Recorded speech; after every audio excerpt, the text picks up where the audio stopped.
Welcome to the newest episode of Rinse and Repeat with Ilse Wolf of Wolf Property. This is the April 2024 episode. It is my distinct pleasure to have Mark Simpson, founder and director of Boostly, a platform you may or may not have heard of. I had the pleasure of meeting Mark and attending one of his keynote sessions at BPCon in Orlando in October last year.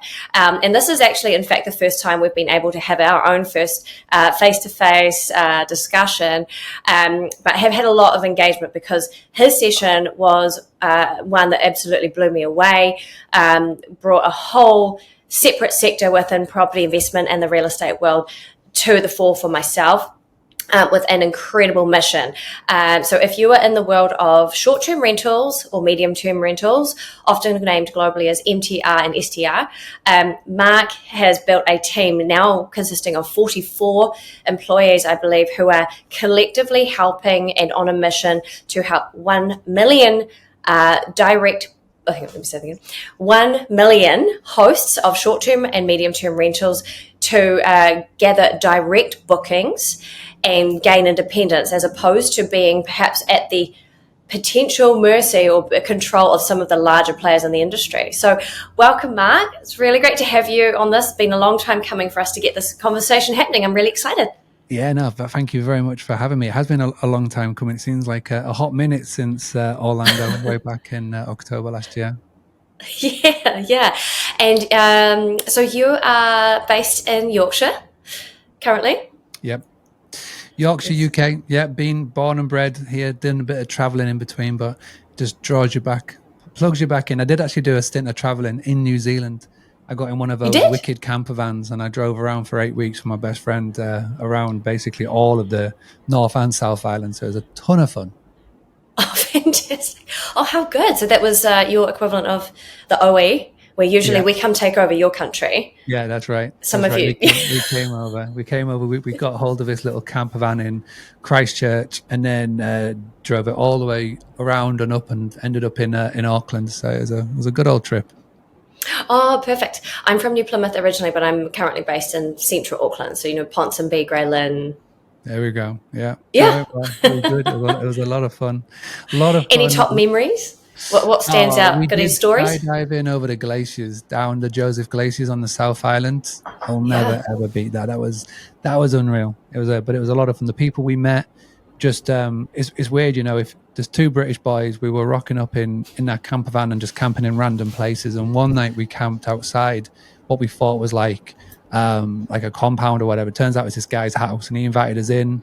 Next thing you know, we're drinking goon wine and doing shots and smoking all of the things. And it was didn't remember much, but it was a great night. Just the people we met were just very, very, very friendly. Oh, fantastic. And we'd say the same of the many of us who've come to have our OEs in the UK as well. Yeah. Oh, that's great. So great to hear you had an awesome time here.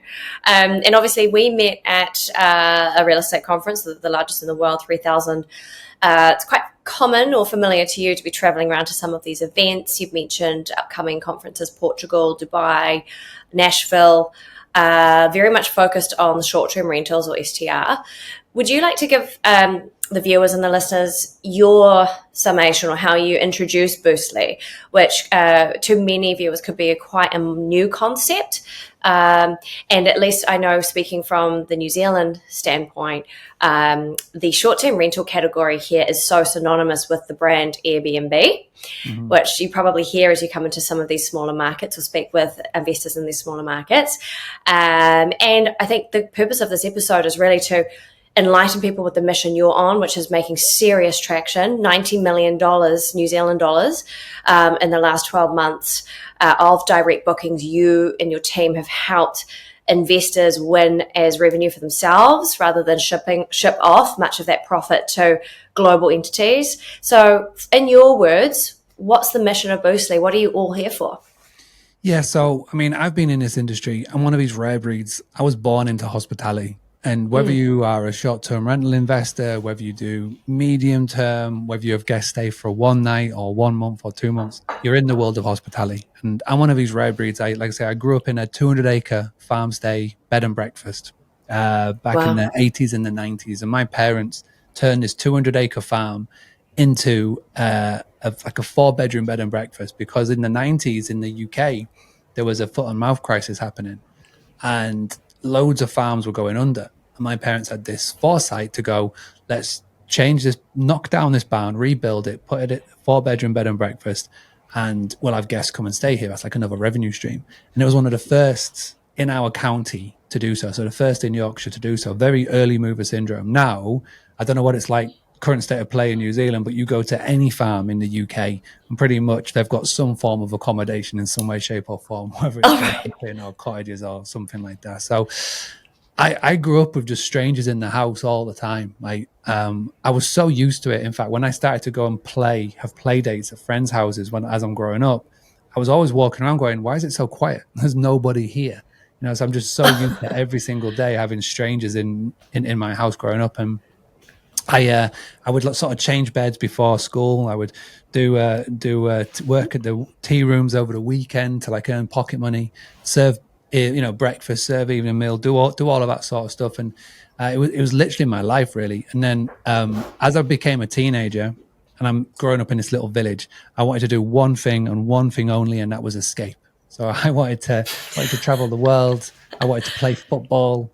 But there's one problem. I'm crap at playing football. So I ended up coaching and I got my qualifications and I had this amazing opportunity to go and work in America. So from 2002 to 2008, I would go to America every year for 6 months and I would get my H1 visa and I would do youth development soccer coaching over there. I got to travel to every state. I had an amazing time doing it. But then 2009, I ended up back in London doing sales and marketing for a company called Quip, which was then bought out by Yelp, the big review site. And it was at that company where I learned about marketing, social media. I learned about Google, SEO, the power of reviews. And then 2011, I moved back to the family business, me, my now wife, and our eldest, Alfie. So he was a baby at the time, but now he's coming on to being 11. And my job was to get the family business online, because my parents had been running it for 25 years. Everything was still pen and paper, nothing was online at all. So we took it all online. And then for like 4 years, I just grew it to be an online powerhouse. We did social media, we did email marketing, all those things that I learned in London. I put it into this little business and, it really did well. We were always top 3 on TripAdvisor. We had the largest local followed Facebook group page, and our bookings were always really strong. And most importantly, they were always around 70 to 80% direct bookings. Only 20 to 30% of them were coming from, the Expedia group, booking.com, and this little upstart called AIRBNB. And then in 2016, somebody introduced me to a book called The 4-Hour Workweek by Tim Ferriss. And I was like, wow, this is amazing. I don't have to do all it is amazing. Yeah. So I took the principle of that. I introduced virtual assistants into the business, and turns out I sacked myself from that business because I was able to sort of hire myself out of it, which was really cool. Wow. And then with the time that I had spare, I started to go to networking meetings in the town. And it was full of other hospitality owners from the Scarborough and Whitby, where I'm located. And it was at those meetings that the idea for Boozly happened, because at these meetings, there was about 100 people. And it was more of a networking event than anything else. But talk always got down to marketing. It always got down to booking.com. It always got down to Expedia. And I just asked the question naively, what are you doing to generate your own bookings? And they all looked at me with a blank expression. And I was like, okay, so what about email? What about social? What about Google? And they just, again, looked at me, blank expression. When I said, well, how about you all come to my place one night after we finish evening meal, and I'll show you 5 things that I'm doing right now that boost our bookings. 5 people put their hand up. They were the first ever 5 people I taught. And 8 years later, it's just sort of really ballooned and expanded into something I never thought it would be. I honestly just set up this business to help local hospitality owners to me. I created a Facebook group, and every day I would show up in that Facebook group giving help and advice. But the power of social media is crazy. If you do good work, people will find it. And, people will request in to join from Spain, Germany, Scotland, America, and then Australia, New Zealand. And Wow. before I knew it, there was 1,000 people in this Facebook group in 2016. And on the back of that, people were asking for coaching and helping and advice. And I was just like, I turned to my wife and I was like, I'm answering more questions every single day from this Facebook group than I am our actual guests. So that's where I had the idea for Boostly to come along. And, and in these last 8 years, we've started doing website design, which is what we're talking about. We still do coaching. We do all those cool things. But the mission now, like I said, is to help 1 million hosts. The reason that number is that I want to build a collective. I want to build a collective of hosts who are building their business, not on the Airbnb land, that they can build everything with their rules, their policies, and a solid foundation so that we can get 1 million hosts together and we can go to Airbnb, we can go to booking.com, we can go to Expedia and say, right, we know what we're doing. We know we can do this without relying on you. If we can get everybody to 65% direct bookings, phenomenal. That means they've got a business on their terms. So then we can go to Airbnb, booking.com, Expedia and go, right, we're the ear to this table. If you've ever got anything that you want to run past us, come to us. And we want to be able to be the people that do that. And so, yeah, we're well on our way. Brilliant. We're well on our way. So that's little old us.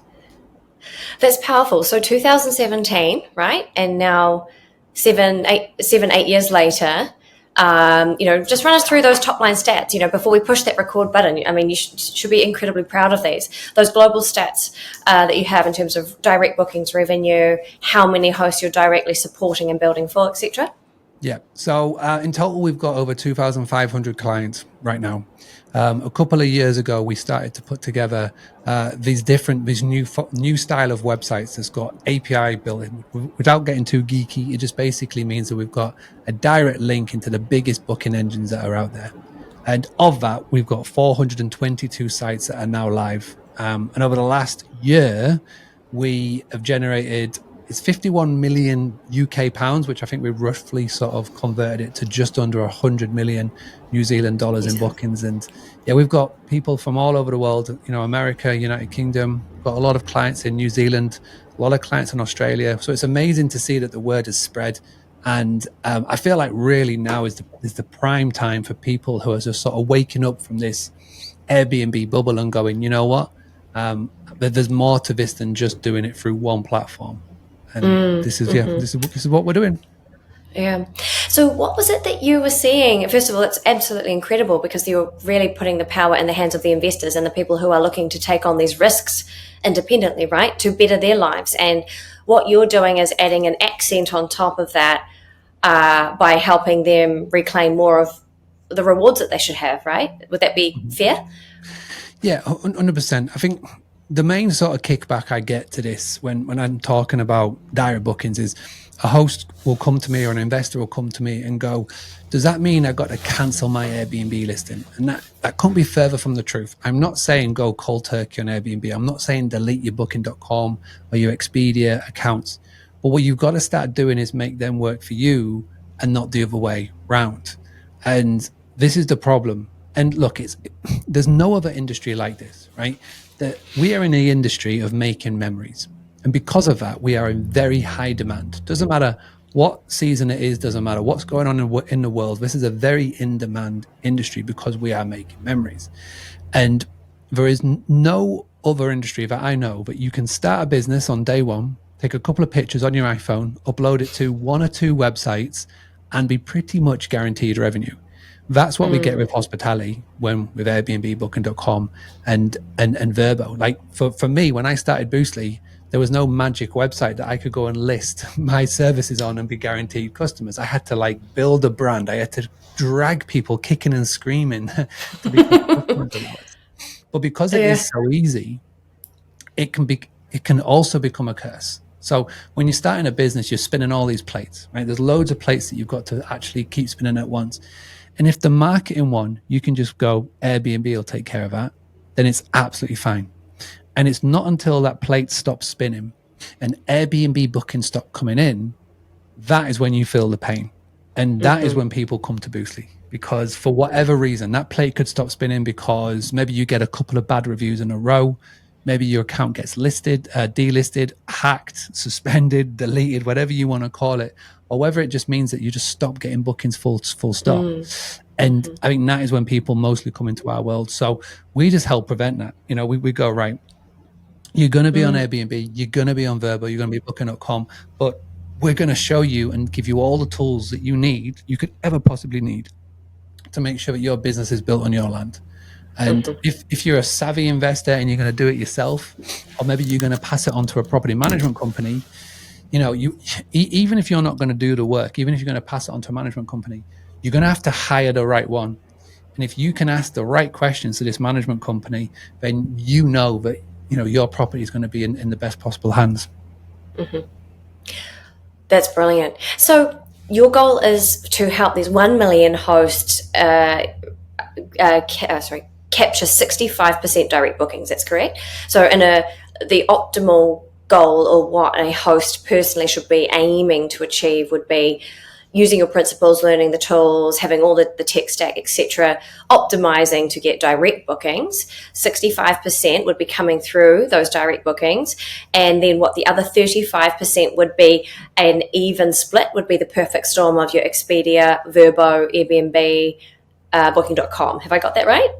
Yeah, I mean, it doesn't have to be an even split. Even if, like, say, out of that 35%, Airbnb takes 80%, that's still cool. I mean, whatever that happens, I mean, the main thing is that you're not just one platform. It's like any investor, right? If I was to give you $1,000 and I was going to say, right, you need to invest this, you would never, ever, ever put it all on one house. You would never do that. You would have an even split, right?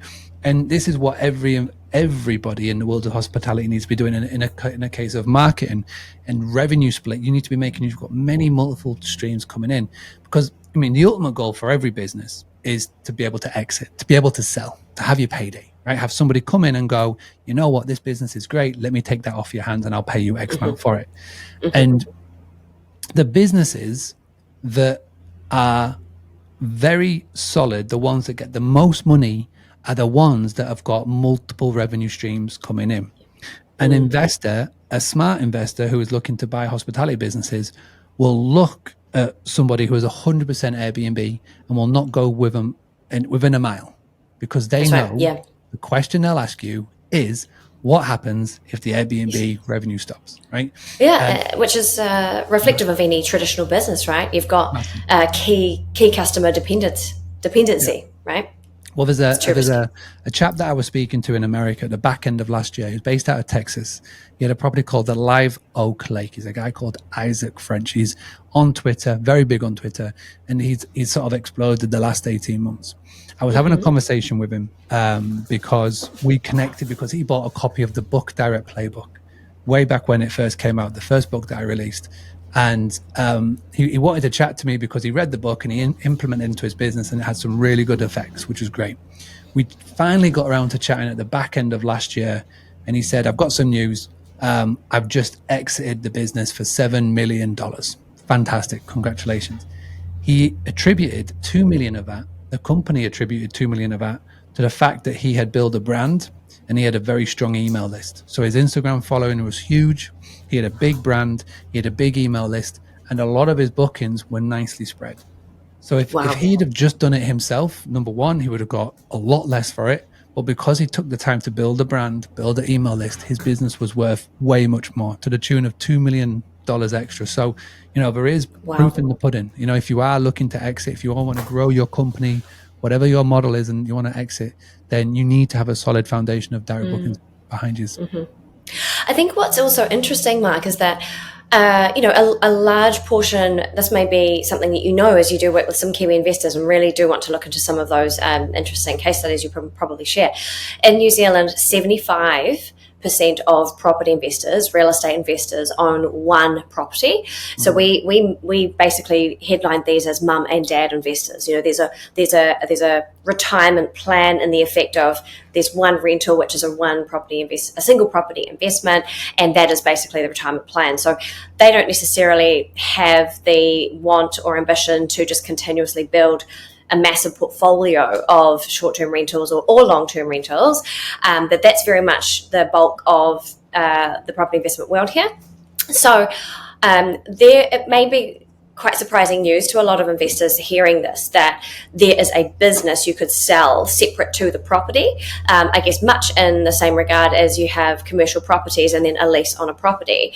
I know of many investors who have built very successful short-term rental businesses across a number of physical properties that are owned by other people as well, which is, Airbnb arbitrage, cutting a profit margin off renting the long-term rentals as you being the tenant yourself. So the fact that the principles from traditional business, if you're looking to sell a traditional business, all those risks that you mentioned need to be hedged or mitigated, much in the same way that we should treat building a short-term rental business for real estate as the same type of resale opportunity, right?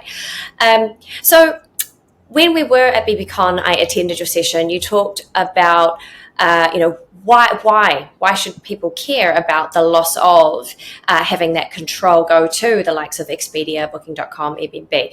So would you be able to highlight what those costs are that as a host relying more so on those platforms, like what does that cost? You mentioned a few key industry percentages and things like this, and I'd love if you were able to also illustrate what I do recall is this sort of cost creep that you did discuss with Airbnb.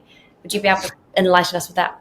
Yeah, so I think a lot of people come down to it with, so it comes down to price. But for a lot of people and for things that you don't see is the cost of when a booking comes in on Airbnb. So you make a booking with me on Airbnb. Now, for whatever reason, I need to cancel that booking.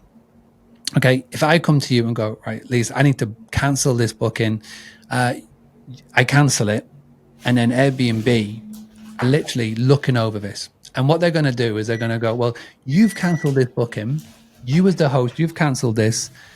So what I'm going to do now is I'm going to take away your super host privileges, and I'm also going to de-rank you on the listing so more people can't see you. And that is literally the threat that every host has on Airbnb. They go, listen, you never cancel a booking. Every coach that is out there, every video you will watch, it will say never, ever, ever cancel an Airbnb booking. Now, to me, it always feels like there's always a big brother overlooking your shoulder. Now, that's just one example, but let's just say I book with you and I have a problem with the stay. Now, I could be a savvy guest who knows how this works. I know if I complain through the platform enough, I'm either going to get a free night stay or get all my money refunded by Airbnb. Again, there's a big brother overlooking you. And for the host, it's hard. For Airbnb, you are like right down there on the totem pole of who they prioritize. Mm-hmm. They've got, shareholders, their guests, and then you. And more often than not, if there's an issue, they will always side with the guest. And that's a shame, but it's how it is. Now, when you've got a direct booking, you book with me direct. And for whatever reason, I need to cancel. I just cancel the stay. I say, listen, look, I'm really sorry. This has happened. We've got to cancel your stay. Doesn't have any effect on algorithms, doesn't have any effect on superhost status or anything like that. I can just cancel it. And again, if there's a problem with a guest and I'm dealing with it direct, then there's no overriding big brother that says looking over it. So as much as when I talk about Airbnb and Vrbo and Booking.com, as much as I talk about it from a monetary point of view, that every booking that comes in, you've got to pay them a commission and there's all these extra charges and all that, yada, yada, yada. For me, it's the power, it's the control that most, if we say 65%, 6 out of every 10 bookings that come in are in my control. 3 out of 10, Airbnb, wherever, that's fine. But the majority of the bookings are coming in are under my control, my policies, my rules. And the beauty of it is I've got no commission to pay to third parties, which is cool. Like Airbnb at the moment, there's 2 models. One is 3%. One is 14%. So basically, if you're a professional on Airbnb, you pay a 14% commission. If you're a hobbyist host, the example that you were given just there, hobbyist host, one business, one property, 2 properties, you pay 3%.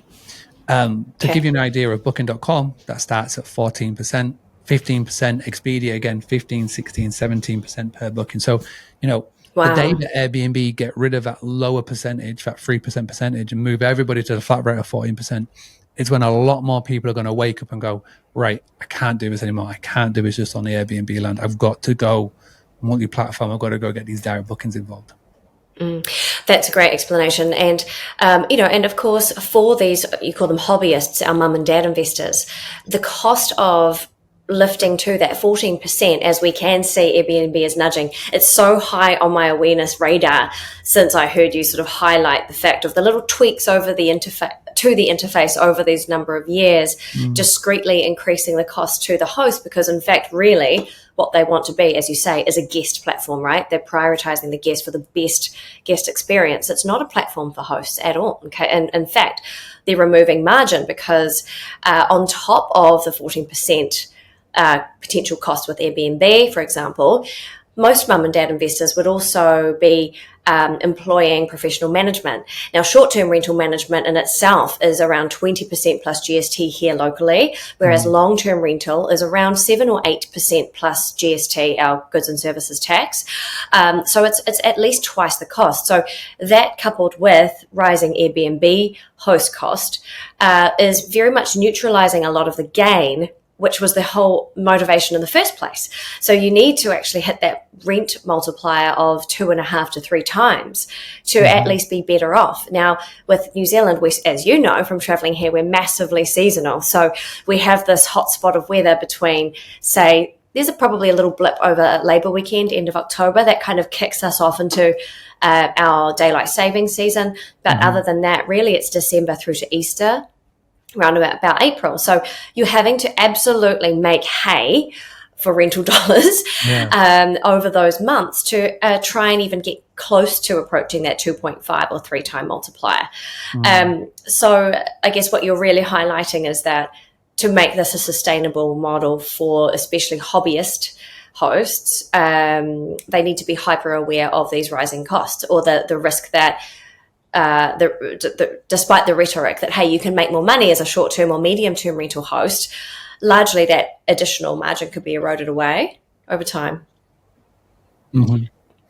No, yeah, massively. I think the way that I see Airbnb going this year is there's going to be an announcement, probably more the winter updates, one that's going to come later on this year, about October time, where they're going to announce a marketplace. It'll either come this year or come next year. And the marketplace is going to be very much geared up at speaking to your mums and pops, your hospitable host, the one that have just got the hobbyist host, that one property, who maybe don't want to grow, maybe are just happy with one, don't want to be 2s, 3s, 10s or 100s. And it's going to be, the marketplace is going to be geared up to give him third-party solutions that are ideal for one professional host. Basically, what they want to do, you're 100% right with those stats, by the way.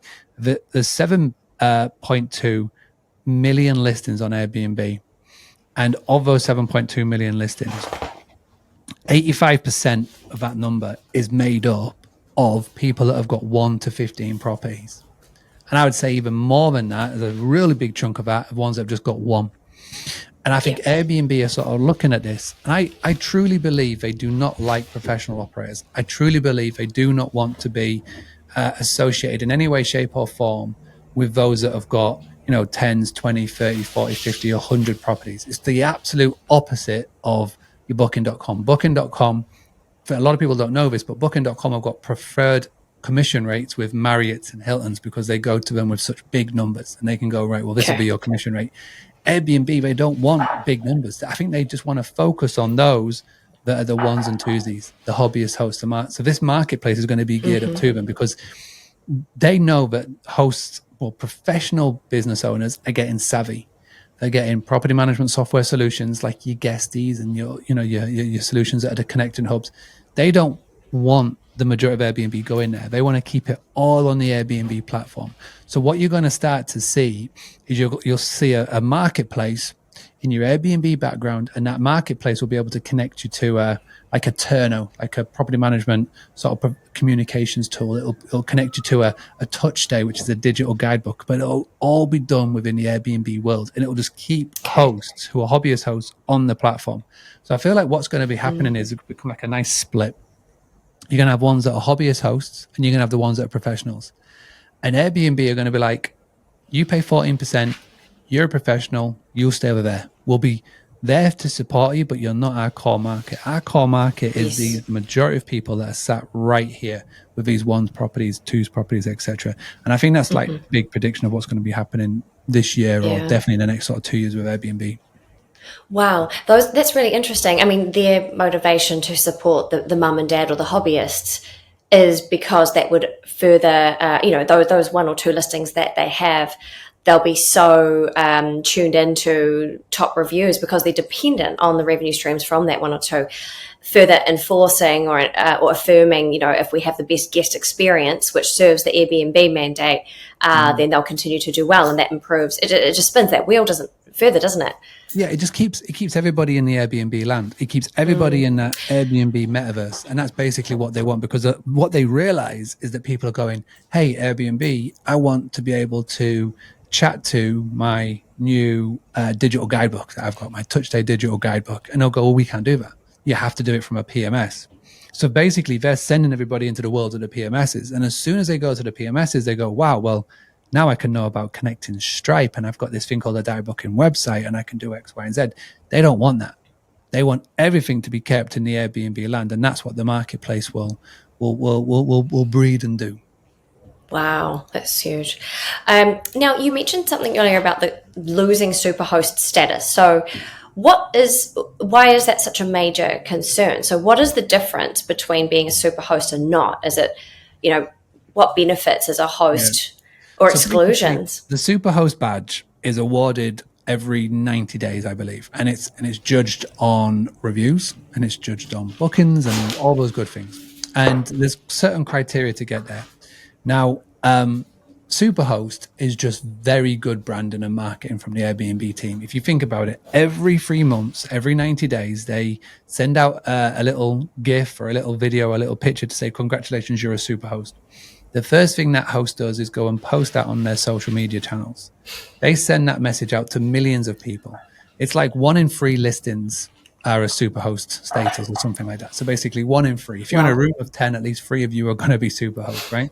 So it's very hard not to attain superhost status. They've got this new thing which is called guest favorite. And again, I think the odds were like even higher, like 1 in 2 pretty much. 1 in 2.6 were like a guest favorite badge. They're basically giving badges out. That Oprah Winfrey saying, "You get a car, you get a car." It's the Airbnb version of that. But it's really, really, really good marketing from the Airbnb team, because on every 90 days, millions of people go to their social media channels and say, "I'm an Airbnb superhost." They're basically branding their logo everywhere. I mean, you literally cannot pay for that sort of exposure. No. And people are infatuated with it. They are so scared of losing it because they believe that when they're a superhost, they get preferential treatment, i.e. higher listing results and all of that malarkey. But it's been proven that that's not the case. The Airbnb search is geared up so much to the user preference. So the Airbnb search that you'd see, Lisa, be different to the one that I see based on my search preferences, what I know and what I like, and different types of demographics that we search with, right? So the results would be totally different, okay? And having a superhost badge next to your name, yeah, it's good social proof, but that's all it is. It's social proof. And so hosts are infatuated with it. So when say you come and stay with me and I'm a superhost and I don't want to lose that superhost, you complain to me.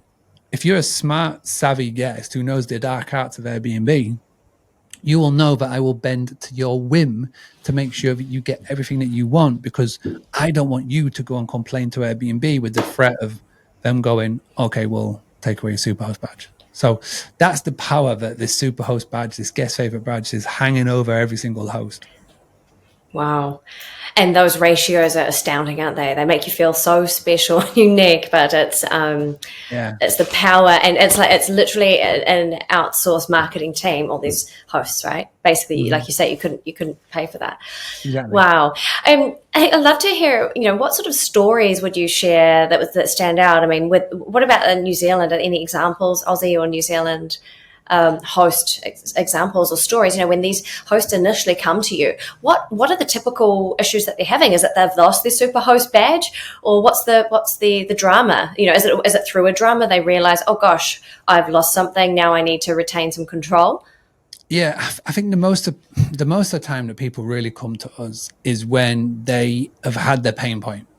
And, Okay. we'll have people maybe book a call with us right at the start of their journey. And I train our team here at Boostly to honestly say to them, listen, you're not ready for us just yet. You're not ready. Because if you've just started property number one, say you're 2 months into your journey, you haven't really experienced it. You haven't really had that good, solid season. Like you said, the New Zealand proper season is from, say, Christmas to Easter, right? And that's when it's really powered. I mean, you can't come to me after a month and go, yeah, I'm ready for direct bookings, because you've not really felt it. So I always say, at least have a year, come back to us. And then after a year, you will have had guests from, say, sent to you from Airbnb for a little bit shitty, or you've had an experience with Airbnb that's left a sour taste in your mouth. And you at the time also as well, financially as well, you may, because when you're starting out, you're so scrappy. Unless you've got loads of investor money behind you, you're doing it again all yourself. You're trying to find all of the free ways that you can do this. You're paying not with your money, but you're paying with your time. And so I say, Yes. after a year, come back to us.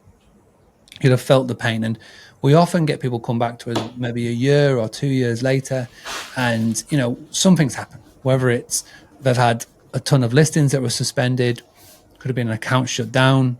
We have all the scenarios, or they've just got to a point where they're growing, and they're really growing. So maybe they've started off at property number one, but now they're at property number 10. Maybe they're doing the management model, the arbitrage model, or whatever they're doing, and they go, right, I'm going to grow this, but I'm doing it my way. And that's, we have a lot of Australians come on board. We've got just under 20 New Zealand and Australia hosts just come on board over the last sort of couple of months that I can see. Cool. It's growing and growing and growing. I feel like the mindset is changing over there. I feel like more people are sort of going, right, we're going to do this properly. And we just seem to be in the right place at the right time. So when people start to look at direct bookings, they come to us. But we're very fortunate. We've sort of built this this niche of ours that is so narrowed down that there's not room for anybody else, which is amazing. For us. Yeah, so it's been cool. Yeah, that's really great. First of all, so Australia and New Zealand are 20 direct booking websites with you. Proportionate to the US having 101, we're doing really well. That's great. We should be paying attention. We should be top in hospitality. I had another question with you. Is there, one of the questions that I have, and many mum and dad investors or many investors here will be wondering, are the same opportunities there in Australia different? Again, but in New Zealand, is the market size and other market dynamics there for us to invest in this way for direct bookings? In the US, no brainer, probably must be the largest, if not one of the largest markets. And as I see with the likes of Rob Built, launching the pink pickle, you take a concept, you go to the nth degree on that concept. That to execute successfully and profitably in New Zealand is far more risky in the sense that it's very polarizing. If you're going that niche, you either love it or it's not for you. So is the market size, are the dynamics as favorable for investors here as they are in the larger markets? You see bigger numbers already. What I've always seen to be true, what I believe to be true with Australia and New Zealand, is that you're always about maybe 5 years behind the US and the UK in terms of technology, in terms of thinking, in terms of, action. And I always say that you've got this massive advantage. Now, the world is so small now with YouTube and podcasts and, flying to events and stuff. It's easier than it's ever been. And like you say, you came back from America so hyped. America's infectious, where you come back from being there and you are very hyped up. You're like, wow, I'm ready to take over the world, all these ideas. And I know that if you can impact it, like Rob's example, so the pink pickle, if you were to do something like that in New Zealand, really niche down, I think the worry would be for a lot of people is that, well, I'm going to be, ruling out so many people who could potentially stay here. But the way that I look at it is that if you've got one property, you've only got to fill 50 bookings a year. Let's just say your place that you have, minimum stay 7 nights. Say that you just do 50 bookings, give or take 2 weeks for maintenance and stuff. That's just 50. There are millions of people looking to book on Airbnb and these platforms every single day. You just have to find 50 of those to fill your spot. Now, the biggest mistake every business owner makes is they try and appeal to everybody. When you appeal to everybody, you appeal to nobody, right? So if you can find your niche, so find who's coming to your area. So, right, who comes to New Zealand? Who comes to your specific area, right? Who are they? What are they doing? What's the demographic? What are they looking to do? What's the things that your place is synonymous and well known for? Right? That's how you start off by doing this avatar. Then you go, right, well, what can my property provide? Who's my property speaking to? Right? And then you dive right down. Rob's property, the Pink Pickle, go check it out. You can Google Pink Pickle Neek Sleeps, NEEKSLEEPS.com, right? Google Pink Pickle Neek Sleeps. And his property is geared up to the bachelorette market. What do you call bachelorettes in New Zealand? Because we call them hens. Hens. Yeah. Hen market, right? So hens, right? And he knows that there's a lot of hen market female travelers that come into Austin, and it's well known for that, right? His is specifically targeted to that. He's not looking for healthcare workers that are traveling Monday to Friday. You're not going to have a healthcare worker who's worked a 12-hour shift who wants to come home, just chill out, and there's all of a sudden there's like a pink dildo in the far corner. They don't want that, eh? But if you're there on a hen party, all for it. It's going to be amazing. So he's really dived down on the niche. Now, he could have played it safe. He could have just had glitter balls, but he's gone right down in on it. And that property, the amount of direct bookings that place is getting is phenomenal. The amount of inquiries, because we did their website, we can see everything that's coming in, is massive, because he's created a place that is Instagrammable, number one, Instagrammable, number two, niche down, and number three, everybody who stays there wants to just talk about it and rave about it. And when they leave and they go back to their friend group, again, if you're on a hen party, you're not all going back to the same areas. You're going to be flying over to different parts of the country. You're going to go to different types of friends groups, your social media groups, say, hey, I stayed at this place. And he's branded it really, really well. Pink branded it so well. And here we are talking about it as well. Exactly. So again, it's Googleable, Instagrammable, is all of the things that we talk about. And it's all of the things that I talk about in the book Direct Playbook. It's the things that I shared on stage in BPCon, and I've talked about it all over the world. So the worry would be, bringing it back to like New Zealand, the worry would be, is there a market for it? And I would say 100% yes. Right? I'm not saying go and get pink pickled up and all the things, but just look at who's coming to your area. Look who's the type of demographic that comes to your area. Really focus down and go, right, well, what can my property or what can my properties do to provide for that? And you'd be amazed at you may find properties that are just geared up for people that fly into New Zealand, that just work the tourist season, just they're helping on doing whatever, and those are the people that you target. But you got to do your research, and that's the key for it. That's brilliant. That's a brilliant example. And that's the thing, right? So when hosts come to work with you, how are you helping them, without giving away all your secrets, how are you helping them ask those questions and find the answers? How do you find that there's a true trend of bachelorette parties in Austin, Texas? How do you seek that data? So there is actually, all the secrets are revealed in the book Direct Playbook. Chapter 2 is one of the first chapters that we talk about. It's the most important one. It's about knowing your guest. And there are unbelievable resources that are out there now that help you discover what your avatar should be. And with the emergence of AI over the last 18 months, it's even easier than ever before. You can actually go and chat to, a chat GPT or a cloud or any of these AI bots that have been, these large language models that have been created, and it will massively help you discover who is A, coming to your area, B, the types of people, and it'll be able to build you out this guest performer, this persona that you need. So it used to be really hard. You'd have to go do service groups and go see all the things that are going on. But now it's as easy as opening up, chat GPT and asking a couple of questions. Yeah, perfect.